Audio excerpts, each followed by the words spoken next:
આગળ વાત કરીએ સમાચારોની તો ગુજરાતની કુસ્તી ટીમને મૂકીને ભાગી ગયા મેનેજર અને કોચ. હરિયાણામાં કુસ્તી રમવા ગયેલા ખેલાડીઓ રજડ્યા છે.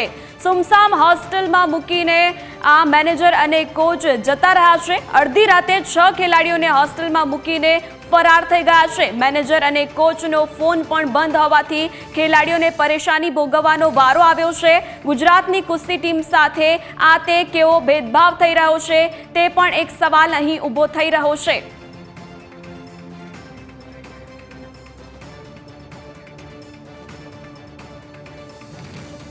તો જે ટીમ અત્યારે હરિયાણામાં ફસાઈ છે, જેમની સાથે આવો પ્રકારનો વ્યવહાર થઈ રહ્યો છે, તે આપણી સાથે લાઈવ જોડાઈ ચૂક્યા છે.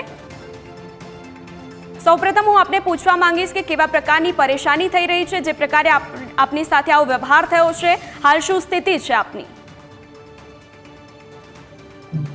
હેલો, હા જૈન. કે અમને હોસ્ટેલ આગળ રહેવાનું જ્યાં સ્ટે હતું અમારું, ત્યાં આગળ અમને સ્ટે અપાવડાયું. મતલબ ત્યાં આગળ લઈ ગયા, ત્યાં કઈ રહેવાની વ્યવસ્થા નથી બરાબર. ત્યાં ગાડલા પણ નીચે પાથરવા નતા અમારા. અને જે અમારી સાથે રામજી મેર સર આવ્યા હતા ટીમ મેનેજર ટીમ લઈને, તે અમને 6 જણાના ત્યાં અમને એવું કહી દીધું કે હું ટોયલેટ કરીને આવું. એમ કરી મેં જે હેડ કોચ અહીંયાથી પહેલાથી આવેલા હતા કુસ્તીના, જે પરમાનન્ટ ગુજરાતમાં ગવર્મેન્ટ કોચ છે, રમેશ ઓલા સર, એમની જોડે રહેવા જતા રહ્યા અને ફોન સ્વિચ ઓફ કરી દીધો. અમારો કોલ ના કોઈ એમનો કોલ લાગ્યો તો ના સંપર્ક થઈ શકતો હતો એમના જોડે. તો રમેશ સરને કોલ કરવામાં આવ્યો તો ત્યારે એમની રિંગ જતી હતી પણ કોલ રિસીવ કરી નતા રહ્યા. પછી ત્યારબાદ ઉષા મેડમ છે, જે સિનિયર કોચ પહેલા હેડ કોચ હતા કુસ્તીના, એમને કોલ કરવામાં આવ્યો પણ એમનો બી કોલ બંધ હતો. એના પછી પ્રેસિડેન્ટને કોલ કરવામાં આવ્યો, ઇન્દ્રવતી નાનાવટી સરને, જે અમદાવાદમાં કુસ્તીના પ્રેસિડેન્ટ હોવાથી ગુજરાતમાં. તો એમનો જવાબ કંઈક એવો હતો કે અત્યારે હું શું કરું, ત્યાં આવીને તમને રૂમ અપાવું. મતલબ બરાબર કંઈ રિસ્પોન્સ હતો નહીં. અને અમે આખી રાત ત્યાં રાત્રે 2-2:30 વાગ્યાના પહોંચેલા. ત્યાં અમે બેસી રહ્યા હતા.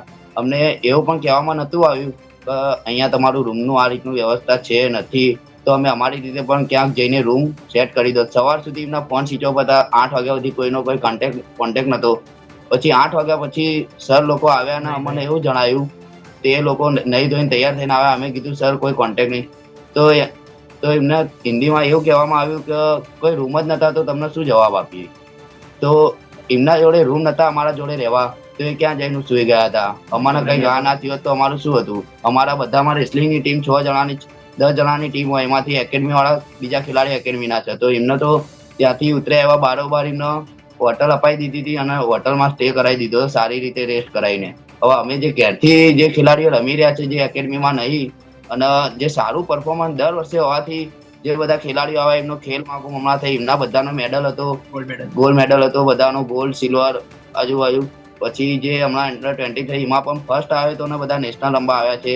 આવતા મહિને સિનિયરની ટુર્નામેન્ટ થવાની છે. એના પહેલાના પણ રેકોર્ડો તમે જોઈ શકો છો, કેવું પરફોર્મન્સ છે કેવું નહીં, જે અમે ઘરેથી રમી રહ્યા છે.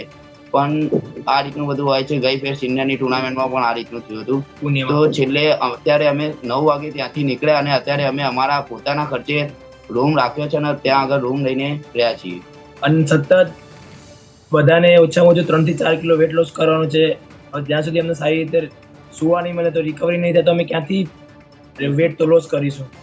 એના જે ગુજરાતની ટીમ એ સિનિયર પ્લેયરો છીએ અમે. સિનિયર સાથે જ આવું થઈ રહ્યું છે, તો જે સ્ટાર્ટિંગના જે ખેલાડીઓ છે 14-15 વર્ષના, અંડર 14-17, એમના સાથે કેવું થતું હશે. એ લોકો તો આ રીતે બોલી નહીં શકે કોઈ.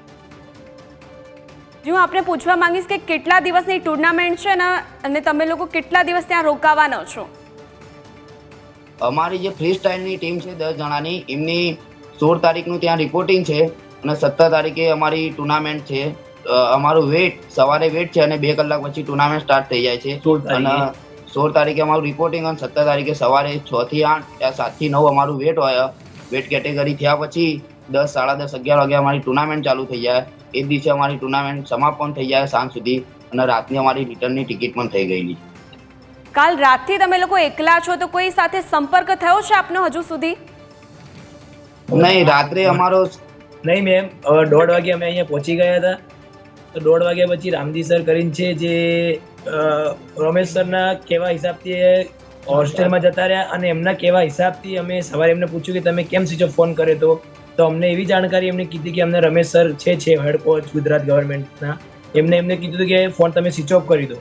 ગુજરાતના હેડ કોચ છે એમને એવું કીધું કે તમે ફોન સ્વિચ ઓફ કરી દો, અમે 6 છોકરાઓ 12 ગાર્ડનમાં બેસી રહ્યા અને આખી રાત ત્યાં જ કાઢીને મચ્છર કરડે અહીંયા આમ. જી બિલકુલ, આપ સાથે જે વ્યવહાર થયો છે તેને લઈને આપ ન્યૂઝ કેપિટલ તરફથી સરકારને કંઈ કહેવા માંગો છો? શું કહેવા માંગો છો? શું અપીલ કરશો? અમે એમ કહેવા કહીએ કે સરકાર અત્યારે 2036માં ઓલિમ્પિક કરાવવાના છે અને અત્યારે જે લેટેસ્ટ વસ્તુ કે 430 કરોડનું બજેટ સરકાર ગુજરાત સરકારે જે પ્રોવાઈડ કર્યું છે એ ક્યાં યુઝ થાય છે? છોકરાઓને એવું નહીં કહેતા કે અમને 5 સ્ટાર હોટલ પણ થોડી રહેવાની તો વ્યવસ્થા કરી આપે. એવું થોડી કે જે એકેડમીમાં જે છોકરાઓ છે એમને સારી જગ્યાએ મોકલી દો, પણ અમને એવું તો કહેવામાં કે ભાઈ તમે અહીંયા હોટેલ છે તમારી રીતે તમે સેટ થઈ જાઓ, પણ કોઈ રિપ્લાય ના આપે. કોલ 3-3ના કોચ, જે હેડ કોચ, જે જૂના હેડ કોચ છે, જે ટીમ મેનેજર આવ્યા છે એમના ફોન સ્વિચ ઓફ, અમને કોઈ રિપ્લાય ના આપે. તો અત્યારે અમારા જોડે એવું થાય છે તો આગળ જઈને છોકરાઓ પર એ શું પ્રભાવિત થશે? જી, આ જે રીતે અત્યારે થયું છે, કોઈનો સંપર્ક નથી થઈ શક્યો, તો આગળ તમે લોકો શું કરવાના છે? કંઈ વિચાર્યું છે? કારણ કે જે પ્રકારે અત્યારે તો કોઈ સંપર્ક થયો નથી. સવાર સુધીમાં 8 વાગ્યા સુધી કોઈનો સંપર્ક થયો નતો અમારી સાથે. ગૌરાંગ રામી સર છે એમના જોડે સંપર્ક થયો હતો, એમને શાંતિથી અમારી જોડે અમને વાત કરી હતી કે તમે બેટા અત્યારે ક્યાંક રોકાઈ જાઓ, સવારે હમણાં હું કોલ કરું છું. એ વાઇસ પ્રેસિડન્ટ છે, એમને સરખી રીતે અમને જવાબ આપ્યો, સરખી રીતે અમારી જોડે વાત કરી અને એમને કીધું કે તમે બેટા જાઓ, હું વાત કરીશ, રજૂઆત કરીશ ઉપર કે આ બેદરકારી જે રામજી સરે કરી છે એ ના થવી જોઈએ કાયદેસર. કેમ કે નિયમ પ્રમાણે એવું છે, જે ટીમ મેનેજર સાથે જે પણ કોચ આવે છોકરાઓ સાથે, એ મેનેજરને છોકરાઓ સાથે જ રોકાવવું પડે, છોકરાઓ સાથે રહેવું પડે. પણ સવારે અમને એમ કીધું કે ક્યાંય રૂમ રહેવા નતા, તો પછી અમારા સાથે જે ટીમ મેનેજર આવે ક્યાં ગયા હતા રોકાવા? એ તો એસી રૂમમાં મસ્ત સુઈને આવ્યા હતા, એસી વાળા રૂમમાં. તો એને એકેડમી વાળાનું અલગ છે, તો એકેડમી વાળાનો 1 ખેલાડી આવે યા 10 ખેલાડી આવે તો એમનો ટીમ મેનેજર અલગ આવવો જોઈએ નિયમ પ્રમાણે. પણ એવું કંઈ અહીંયા ચાલતું હોય નહીં. અને મારી પાસે તો આવું નહીં, દર ફેર છેલ્લી 2-3 ટુર્નામેન્ટથી મને હેરાન કરી રહ્યા છે આ લોકો, અને 1-2 વાર તો મને બેન કરવાની પણ કોશિશ કરી આ લોકોએ. જી, આપ તમામ ખેલાડીઓનો ન્યૂઝ કેપિટલ સાથે જોડાવા બદલ આભાર.